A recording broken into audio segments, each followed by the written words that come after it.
बिस्मिल्लाहिर्रहमानिर्रहीम।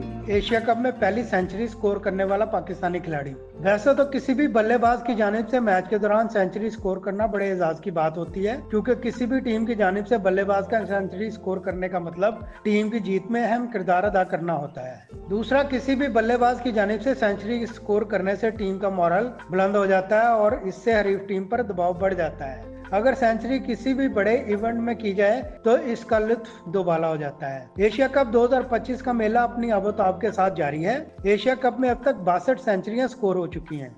मुख्तलिफ ममालिक के 41 बल्लेबाज ये कारनामा अंजाम दे चुके हैं। ताहम आज हम उस खिलाड़ी की बात करने जा रहे हैं जिसने एशिया कप में पहली सेंचुरी स्कोर की थी। एशिया कप में पहली सेंचुरी स्कोर करने वाले खिलाड़ी का नाम मोइनुल अतीक था, जिन्होंने 1988 में एशिया कप के दौरान बांग्लादेश के खिलाफ पहली बार 3 फिगर इनिंग्स खेली थी। मोइनुल अतीक ने 105 रन बनाए थे। ताहम इस मैच में पाकिस्तान के मिडल ऑर्डर बल्लेबाज इजाज अहमद ने भी सेंचुरी स्कोर की थी और 124 रन के साथ नॉट आउट रहे थे। एशिया कप के दौरान सबसे ज्यादा सेंचुरियां स्कोर करने का एजाज श्रीलंका के ओपनिंग और जारहाना बल्लेबाज सनत जयसूर्या के नाम है, जिन्होंने एशिया कप में शिरकत करते हुए 6 ट्रिपल फिगर इनिंग्स खेली है।